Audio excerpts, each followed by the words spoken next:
Sagradas Escrituras del Cheonggyeolguk. Libro 1. Dios. Capítulo 1. La existencia de Dios y sus atributos. Sección 1. La existencia de Dios. A temprana edad, y luego de largas y profundas oraciones y meditación, finalmente me encontré con el Dios vivo y recibí la verdad absoluta. Era un contenido sorprendente que revelaba todos los secretos ocultos en el universo, la vida y la historia.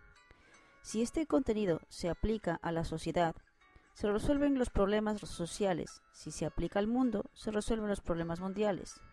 No solo eso, sino que también se zanjan las cuestiones religiosas y filosóficas aún no resueltas. Es una concepción del mundo, del universo, de la vida, de la historia y de la providencia hasta ahora desconocida. Son además principios integrados que pueden comprender y contener en unidad a todas las doctrinas religiosas y filosóficas, resaltando sus particularidades. Decir hay un Dios es más que solo palabras. Visto según las relaciones de sujeto y objeto a la luz de los principios divinos, no es que inevitablemente deba haber un Dios. Él está desde antes que nosotros, está desde antes que pensáramos y es quien rige todos nuestros sentidos, todo nuestro ser. Nada puede ser más importante que reconocerlo. Saber y luego percibir no es la norma. Primero se percibe y luego se conoce. Cuando hace frío, no es que lo sabemos y luego lo sentimos, sino que primero lo percibimos. Del mismo modo, si Dios existe, hay que sentirlo. Hay que sentirlo en las células. La cuestión es llegar a ser a ese estado. En otras palabras, el problema es cómo asegurarnos esa experiencia en carne propia. Al preguntarnos cuál es la principal cuestión en la vida, primero está la pregunta acerca de si Dios existe o no. El mayor de los pecadores es aquel que afirma que Dios no existe, a pesar de que Dios sí existe. Por ejemplo, si un hijo dice que no tiene padre ni madre cuando estos están sanos y vivos, diremos que es un hijo de piedad filial o un hijo reprobó. Claramente es un hijo ingrato. ¿Y qué será de aquellos que niegan que Dios existe a pesar de que sí existe? Tales personas terminarán mal, de modo que no hay mayor pecado que negar al Dios existente. Hay quienes dicen que Dios murió. No hay peor pecado que este. No deberían percibir la existencia de Dios vagamente o solo conceptualmente. Es irracional pretender percibir la existencia de Dios únicamente desde el aspecto de la lógica, porque Dios no mora solamente dentro de la esfera de la razón. Al preguntarnos si una vida de fe basada en la percepción lógica de Dios puede conducir nuestra vida y perfeccionarnos como seres substanciales de vida eterna, hay aquí muchos puntos en cuestión. ¿Seremos capaces, viviendo en semejante ambiente, de ir ante el verdadero Señor, ante Dios? El impulso de ir ante Dios es una esperanza histórica del hombre y al mismo tiempo es la meta y el objetivo de la divina providencia. El ser causal de seres resultantes. Nadie nació porque así lo quiso. No nace un varón o una mujer porque así lo hayan querido. Nacimos por nuestros padres, no porque lo hayamos deseado. Lo mismo fue también para que con nuestros padres, para que con los padres de nuestros padres, y si pudiéramos remontarnos hasta nuestros primeros antepasados, Adán y Eva, lo mismo fue con ellos. Es decir, que aún los progenitores de la humanidad no comenzaron a existir porque ellos lo hubieran deseado. Comenzamos a existir porque alguien fue el móvil. Al decir persona, nos referimos tanto al varón como a la mujer. La mujer es imprescindible para el varón y viceversa. El varón no nace varón porque así lo deseó, ni tampoco la mujer necesaria para el hombre nace una mujer porque deseó nacer como tal. Nacemos involuntariamente varón o mujer. Al crecer como hombres y mujeres nos damos cuenta de que nos necesitamos mutuamente para formar una pareja. Viéndolo así, no podemos ver al ser humano como una causa fundamental. Si Dios no existe, tampoco podría existir el ser humano. En el curso en el que un hombre y una mujer se encontraron y convivieron, llegamos a ser una vasta raza humana. Esa humanidad está interconectada por numerosas naciones. A su vez, las naciones se interconectan entre sí por numerosos clanes, familias e individuos. Soy uno de esos individuos, un miembro de una de esas familias. Tampoco escogimos ser miembros o parientes de la familia a la cual actualmente estamos ligados. Nacimos por Dios, como miembros de una cierta familia, y formamos lazos de parentesco. Si no hubiese existido Dios, tampoco podría existir los lazos entre padres e hijos. Todo esto es el mundo resultante de Dios. Para que todas las cosas de este mundo existan, tiene que haber una causa que provoque su existencia. Tanto la sociedad en la que vivimos, como el país en el que estamos y el mundo en que contemplamos, están en una posición resultante. No podemos negar que tiene que haber un móvil que haya provocado todos estos lazos con el entorno que nos rodea. Es el hombre, un ser humano, por supuesto, el nexo común en la formación y desarrollo de una sociedad, de una nación, de un mundo unido. Pero el hombre en sí mismo no puede ser la causa fundamental capaz de desarrollar y formar al ser humano. El hombre, hasta cierto grado, no puede eludir su posición de ente resultante, por lo que tiene que haber un móvil y un contenido capaz de formar al hombre, y esa causa necesariamente debe existir. Nuestra mente y nuestro cuerpo deben unirse centrados en Dios, deben unirse completamente y ser una Trinidad. Deben unirse centrados en Dios porque Dios es nuestro origen. Dios y el hombre son causa y el resultado. La mente y el cuerpo del hombre están en una relación recíproca. Tal es el origen del universo. El origen del universo fue la unión de causa y resultado, de sujeto y objeto. Alejados de la unidad de causa y resultado, de sujeto y objeto, no seremos capaces de encontrar un medio ambiente ideal, una existencia ideal. El hombre no es la causa última, es un ser resultante, por alguna razón. No hay ley que diga que un resultado o efecto se produzca sin relación alguna a una causa. Aunque hubiese atravesado un proceso intrincado, ese resultado se realiza estando inefectiblemente ligado a un contenido adecuado a su causa. El hombre es como es porque se asemeja a su causa. Si ese ser causante es Dios, surge como conclusión que el hombre es así porque se asemeja a Dios. Dios es el ser causal de este universo, es el ser causal de todas las acciones, es el ser causal que infringe energía adicional, es el ser causal que proporciona direccionalidad, es el ser causal que proporciona el propósito objetivo. Nosotros decimos que Él es un Dios de personalidad, debido a que está centrado indefectiblemente en una determinada motivación, proporciona direccionalidad y propósito, y al ser esa una posición ciertamente determinada, decimos que es un Dios de personalidad, de modo que por medio de la causa avanzamos hacia el mundo del objeto, atravesando una direccionalidad. Desde esta perspectiva, Dios es el ser causal de la totalidad. La existencia de Dios a la luz de los misterios del cuerpo humano. De todos los seres creados en el universo, ustedes son una obra maestra inconmensurable. ¿Podría el sujeto, el Dios absoluto, haber creado a la gente de modo tal que ignore lo que Él diga, vea y sienta? Comparemos a Dios con un autor. El autor piensa e imagina algo en su mente. Luego proyecta esa idea en su cabeza e intenta hacer su mejor obra. Experimenta una alegría infinita cuando lo que imaginó como su mejor trabajo se materializa en una única y excepcional obra de arte. No debe haber autor que diga, voy a romper este cuadro porque es diferente a lo que imaginé, si es que resultó ser incluso más maravilloso de lo que había pensado originalmente. Cuando sale mejor de lo imaginado, lo considera como un tesoro en su vida, lo exhibe con orgullo cada vez que puede. Es el sentimiento de un autor. Si el ser humano aspira a lo máximo, también Dios debe aspirarlo. Así que imaginen cuando magníficamente Dios creó al ser humano. Aquí llegamos a la conclusión de que Dios quiso hacer del ser humano su mejor obra de arte. La estructura de nuestro cuerpo es realmente un palacio misterioso.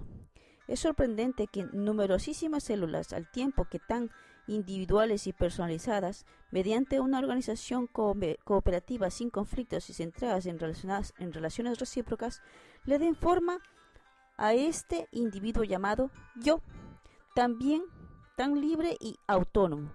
También podemos concluir que este vasto mundo en libre movimiento existe para perfeccionarnos a cada uno de nosotros. Es más, podemos concluir que se mueve hacia la realización del ideal y la voluntad de Dios. Para el ser humano, la parte más importante es su rostro. Del rostro, lo más importante son sus ojos. Podemos decir que los ojos vinieron de nuestros padres. ¿Y de dónde vinieron los ojos de nuestros padres? Retrocedemos a los antepasados de nuestros antepasados hasta detenernos en Adán y Eva. Cuando nacieron los primeros ojos, ¿habrán nacido sabiendo que existía el sol? Por más que lo pensemos, no podemos asegurar que lo sabían. Los ojos no podían saber que en el globo terráqueo se produce la evaporación de humedad por radiación solar. Las cejas están para prevenir que el polvo ingrese a los ojos, pero las cejas por sí mismas no sabían que existía para impedir que las partículas de polvo que hay en el aire ingresaran en los ojos.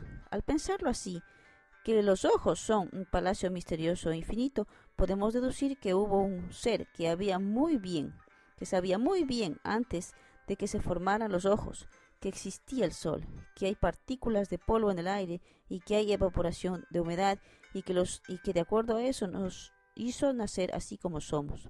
A ese sujeto que nos dio nacimiento le llamamos Dios. Vemos que el pabellón de las orejas apunta hacia adelante. ¿Qué sucedería si fuera al revés? O si no lo tuviésemos. Los sonidos que vienen del frente pasarían desapercibidos. Tampoco podríamos escuchar quién nos habla a la distancia. La oreja está diseñada para receptar las voces que vienen del frente. ¿Para qué? Para mirarnos de frente y conversar con nuestro interlocutor. Nadie conversa colocando el occipucio hacia el frente. Las orejas tienen esa forma para mirarnos de frente y conversar con quienes queremos. Si los pabellones de las orejas apuntan hacia adelante, es porque alguien sabía estas cosas antes de darles forma. ¿Para qué habrá hecho Dios el pabellón de la oreja? Lo hizo para que el aire en movimiento quede atrapado ahí y produzca sonidos armónicos. Observen bien su oreja. Hay un pabellón grande y otro pequeño para filtrar bien los sonidos. Cuando ingresa un sonido muy fuerte, el pabellón grande lo aloja ligeramente. Si ese sonido estridente ingresase tal cual viene, sufriríamos un impacto. Así, una vez ahogado el ruido ingresa por el pabellón pequeño. Qué peligroso sería si no fuese así. La oreja no sabe esto, pero tiene esa forma, y esa forma radica el propósito para el cual fue creada. Alguien sabía estas cosas y para eso las creó. Llámelo creador o como quieran, pero alguien sabía de estas cosas. Tal vez algunos se sientan mal cada vez que ven unas cejas negras pegadas en su rostro. ¿Para qué tenemos estas cosas negras? Qué limpio y lindo, lúcido iría el rostro sin ellas. ¿Para qué nos las pegaron allí? Si el rostro humano estuviera todo cubierto de vellos, ¿serían necesarias las cejas? Las bestias no necesitan cejas porque andan agachadas o arrastrándose. Aún así, algunas las tienen, pero para una persona las cejas son absolutamente necesarias porque camina de pie. Las partes de donde crecen las cejas son un poco más elevadas, formando algo similar a una cordillera. De hecho, las cejas están en una posición predominante porque habrá sido diseñadas así. ¿Por qué ese alguien sabía que el hombre andaría de pie? Si las personas reptaran en lugar de caminar, entonces no necesitarían cejas. Las mismas están bien colocadas y desembocan cada una hacia un lado de los lados. ¿Para qué será así? Para que cuando llueva el agua desemboque hacia los lados. Las cejas están direccionadas hacia los lados y al estar levemente hundidas las comisuras del rostro, el agua desciende invariablemente. ¿Qué sucedería si no tuviésemos cejas? Tanto el sudor como el agua de lluvia ingresarían en los ojos. ¿Cómo podríamos vivir con el ojo ardiendo? No podríamos. Observando detenidamente los ojos, incluso las cejas, no son de confiar, de modo que ese alguien los cubrió con pestañas para protegerlos aún más. Las lágrimas descienden de lado mediante un lugar ahuecado en la cara. Está garantizada así la seguridad del ojo. No sé quién lo habrá diseñado, pero le debe haber llevado miles de años hacerlo. ¿Qué sucedería si la nariz estuviese invertida? ¿Qué problema sería al caer un aguacero? Imaginen lo grave y complicado que esto sería. No es para reírse. La nariz simboliza al hombre en medio de toda la creación. Existen leyes divinas para el ser humano. Una de ellas es que debe respetar el orden de las relaciones verticales. ¿Por qué la nariz se encuentra hacia abajo? De no ser así, sería un gran problema para la boca.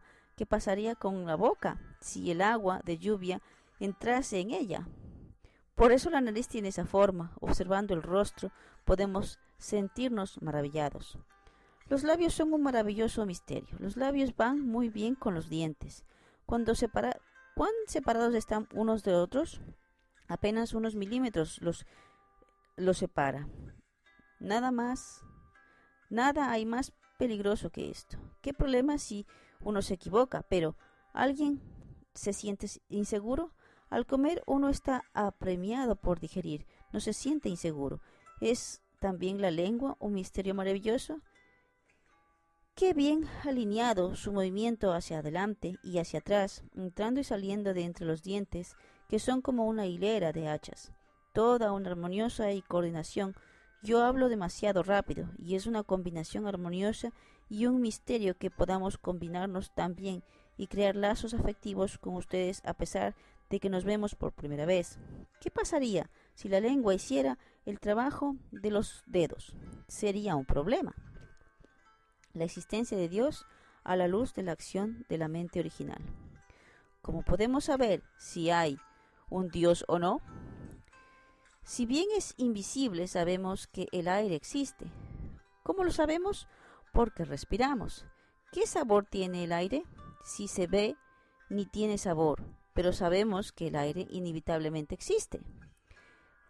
Del mismo modo, tenemos una mente que no es visible, pero sin duda sabemos que la tenemos.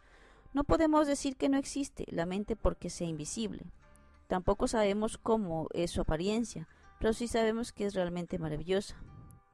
¿Dónde estará el lugar donde vive Dios? ¿Dónde estará? Dios se asienta en el amor más valioso. Si hay dos, varón y mujer, ¿dónde estará Dios? Dios está perpendicularmente en el fondo del afecto de dos que se hacen uno solo cuerpo, inmutable, unificado. El lugar donde un varón y una mujer se unen, allí está el punto central. Si ingresan a un estado de oración mística, el ámbito de la experimentación espiritual y personal, y dicen Dios, Él le responderá desde adentro, ¿por qué me llamas? Aquí estoy aquí. Ese aquí queda en medio de sus corazones. Es una posición vertical, el punto central, el amor en el cual cuerpo y alma son uno solo. ¿Dónde queda a partir del individuo el centro de la familia, el clan, el pueblo, la nación, el mundo y el cosmos? Por pequeño que fuese, ese centro es la conciencia. El lugar donde mora el eje del amor del universo es nuestra conciencia. La conciencia es la cúspide resistente de quien es uno en cuerpo y alma. Dios es la raíz del amor, la raíz de la vida, la raíz del linaje y la raíz de la conciencia. Es un hecho inequívoco. Si Dios está, ¿por qué no lo sentimos? ¿Por qué Él es parte de nosotros? Él es uno con el amor, con la vida, con el linaje y con la conciencia. Dios es la raíz de todo eso. Si quieren manifestar la esencia de Dios, derramen amor por todos lados. Inviertan todo en ustedes mismos. Eso significa que cuando sacrifican todo su amor y su vida retornando a una posición cero, entonces Dios se manifiesta como soberano. Así, en la posición cero, la posición de donde nos negamos, nos vaciamos por completo a nosotros mismos, nos relacionamos horizontalmente con las personas centradas en Dios. Por culpa de la caída, esto está oprimido verticalmente, apresionado por las relaciones egoístas. Si logran que esto se conecte horizontalmente, Dios se convertirá en amor y Señor, en amo y Señor de su conciencia. Por más que lo quisiéramos negar, los seres humanos tenemos una conciencia.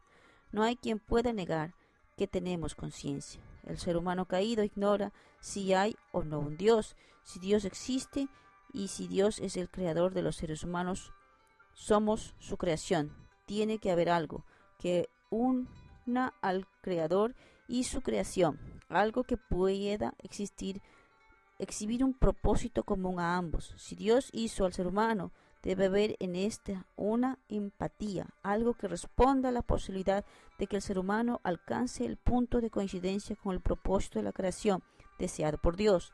De no ser así, no habría podido crear al ser humano. Dios es el absoluto y, como tal, indefectiblemente tiene que existir un primer fundamento, una primera base sobre la cual el absoluto y su creación, el ser humano, puedan unirse, ponerse en contacto. Por esa razón, Dios tiene que hacer subsistir algo que actúe dentro del ser humano para que éste pueda alcanzar el resultado de su propósito. Sin eso no podemos descubrir el propósito en el cual Dios puede tener alegría y a la vez le guste al ser humano. Cuando el Dios absoluto hizo al ser humano, no pudo haberlo hecho con un estándar de propósito que difiriera del estándar de la meta de una persona creada. Tiene que ser indefectiblemente el mismo propósito para que tanto Dios como el ser humano puedan tener alegría. Tiene que haber alguna acción en el ser humano que le posibilite elevarse en busca de Dios absoluto, ya que sin esa acción no podría alcanzarlo. Tiene que haber una fuerza que él anhele. Tiene que haber una fuerza que lo estimule, que lo atraiga y empuje.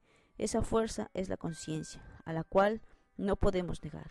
La conciencia actúa anhelando elevarnos.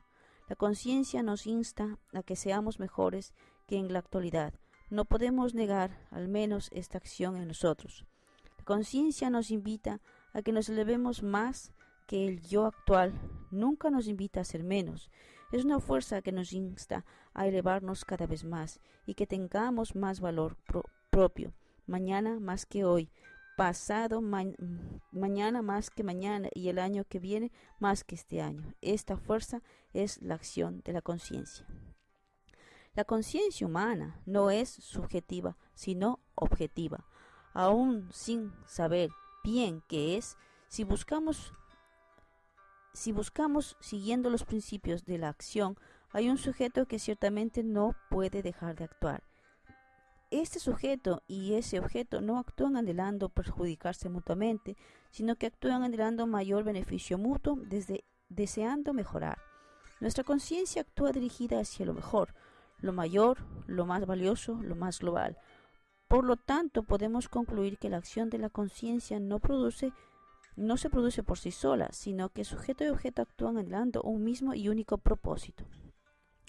Al observar esta interacción entre sujeto y objeto, llegamos a la conclusión que esa acción no puede realizarse sin un sujeto. Al analizar esta acción continua de la conciencia, esa búsqueda de algo de un orden o grado superior, se puede concluir que no puede no existir un sujeto más elevado. Por esta razón, no podemos afirmar que no existe Dios, el sujeto de nuestra conciencia. Dios absolutamente existe. Quienes afirman que Dios de ningún modo existe, tienen que negar absolutamente la acción de la conciencia. Reconocer absolutamente la conciencia es reconocer absolutamente que hay un Dios. Las personas tienen una conciencia que está constantemente en acción.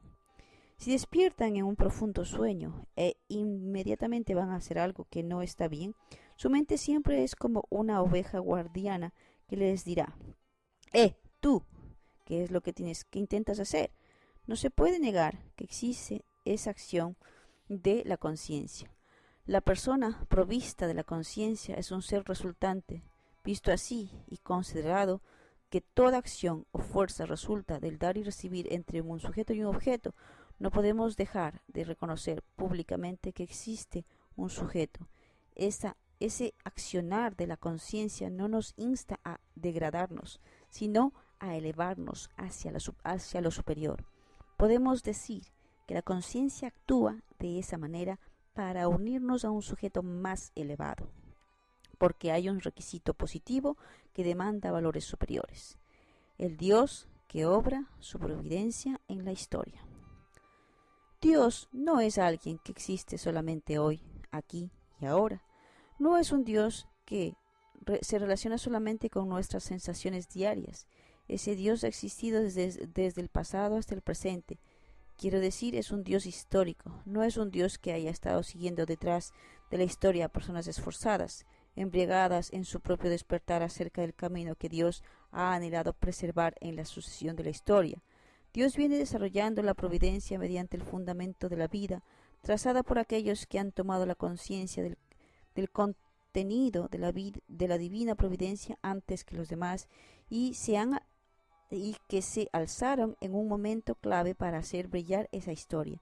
Y ciertamente han preservado la idea de la providencia. Esa posición no era para sí mismo, sino que era una posición pública. ¿Con qué podemos conquistar a Dios? Con la devoción. En esta era, donde predomina la libertad de cultos, no hay persecución.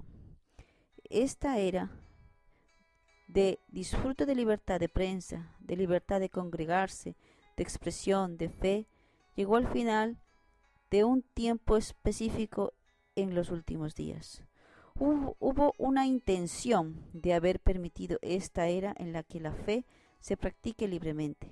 Ahora, en nuestro tiempo, por más que trabajemos para el cielo y arriesguemos nuestra cabeza con lealtad, no recibiremos persecución. Esa época ya pasó.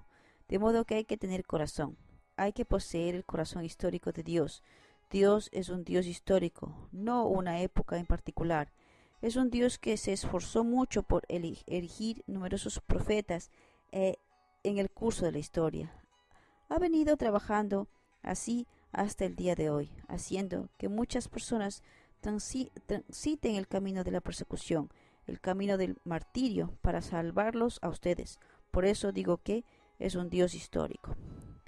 Mirando la historia hasta la actualidad, la esfera cultural mundial está siendo absorbida hacia el interior de la esfera cultural religiosa.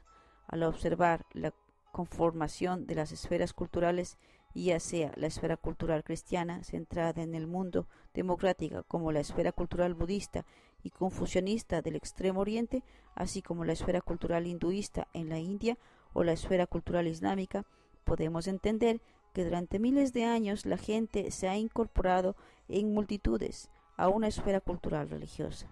Esto es como cuando se abre un importante taller mecánico y a su alrededor comienzan a agruparse casas de ventas de todos los repuestos y materiales necesarios. Al observar estos hechos, vemos que Dios está obrando en la historia. El Dios invisible. Vivimos ignorando si Dios existe o no, a pesar de que no hay ningún lugar en este universo donde Dios no esté. Y si bien existe el aire habitualmente, no lo percibimos a menos que nos quedemos sin respiración.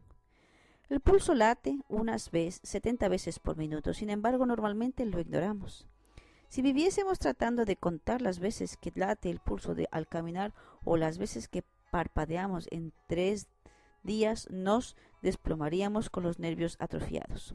De modo que es bueno que vivamos ignorando esas cosas. Supongamos que el Dios Todopoderoso, el Dios que rige el mundo entero, está a nuestro lado. Hablando en términos de fuerza, ¿podríamos vivir si fuésemos capaces de ver a Dios con nuestros ojos, a ese Dios capaz de pulverizar montañas y hacerle un agujero al globo terráqueo?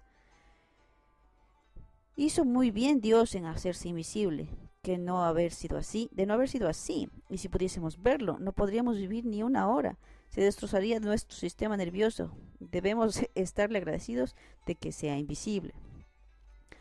Vivimos recibiendo la luz del sol sin ser agradecidos por ello.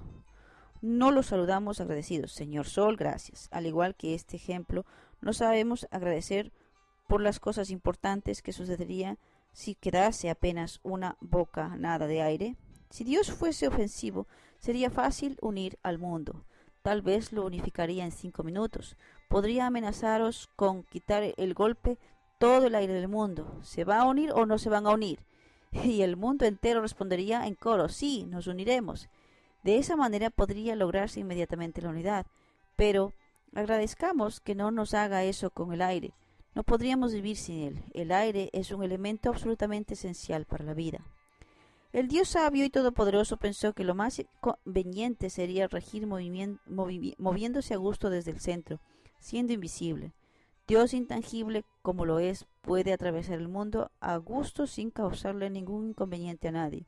Dios puede pasar desapercibidamente por el cuerpo de ustedes, aun si lo pisa a voluntad mientras ustedes cabecean de sueño. No es muy cómodo.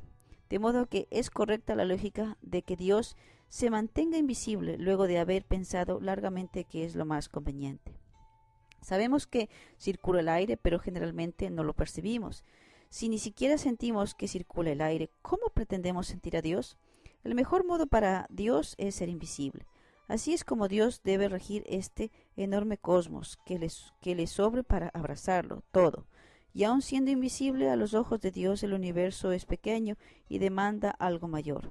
Ustedes no querrían colocar lo más valioso que posean donde puedan verlo o tocarlo cualquiera. Tratarían de esconderlo muy bien para que nadie pudiese robárselo. Si es algo muy valioso y único para ustedes, lo esconderán donde nadie pueda llevárselo. Querrán ponerlo adentro en el fondo de sus corazones, ya que es el único lugar donde solamente ustedes podrían encontrarlo. Su corazón es el único lugar donde pueden encontrarse con Dios. A Dios tampoco le agrada encontrarlos en un lugar público, sino que quiere encontrarlos ahí, donde pueda hacerlo con esa humanidad sui generis de cada uno de ustedes, con su manera de pensar particular, con los afectos únicos de la individualidad. Esa es la razón por la cual Dios creó invisiblemente la conciencia del ser humano. Supongamos que hay un tesoro único, tan valioso que alborotaría al mundo el día que se perdiese. Lo colocarían en el borde del corazón o en el mismísimo centro. Ocultarían en el centro del corazón ese valioso tesoro y además, intranquilos con ello, lo envolverían muy bien, por encima, como no les gustaría que alguien entrase al verlo, le pondrían una tapa y volverían a envolverlo bien. Ese es el sentimiento del ser humano.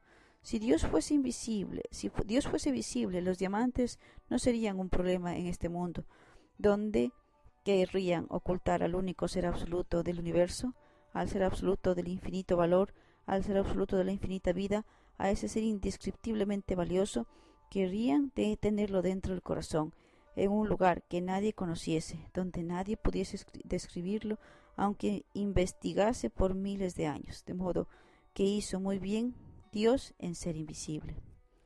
Dios es una presencia intangible. ¿Cómo se combinan lo invisible y lo invisible? ¿Cómo se puede unir el mundo visible y el mundo invisible? Esto teóricamente es un tema muy difícil. Si algo material o físico fuese la matriz, no podrían amarrar nuestro yo espiritual con nuestro yo físico, centrados en torno a que podría unirse. En el estándar original, en nuestros padres espirituales y nuestros padres carnales, al Dios espiritual y a los antepasados humanos, sustanciales no caídos, vertical y horizontal, deben indefectiblemente unirse. Si hay algo que pueda unir lo vertical con lo horizontal, es el amor. El amor verdadero recorre siempre la distancia más corta, el camino más directo. El Dios omnipresente. El corazón de Dios no se halla presente solamente en sus palabras, sino también en todas las cosas que Él creó. A cualquier lugar que vayamos, tanto en el cielo como en la tierra, allí está el corazón de Dios, de modo que no hay lugar donde Dios no esté. Como se dijo, Él es omnipresente. Si desean que Dios esté en sus corazones, y como el corazón de Dios está en todo lo que ven, deben tener el corazón en la actitud de hacer los suyos, de abrazar todos los seres existentes del mundo como si fuesen propios. Nuestro corazón quiere acceder a nuestro pueblo, al mundo, a todo lo creado, y desea estar con Dios. Nuestro corazón ansía llegar hasta la posición de poder tal que pueda decir: Dios también es mío. Una persona con este corazón es una persona que está con Dios. ¿Cómo pueden ustedes percibir la omnipresencia de Dios? Sientan el aire como el aliento de Dios, y si sopla un tornado, siéntanlo como su respiración. Si hay una corriente de agua, siéntala como el sudor derramado por Dios, superando un camino de sufrimiento por este mundo. Al contemplar el sol, tómenlo como símbolo de todos los factores vitales de este universo y aprendan del sol el amor de Dios.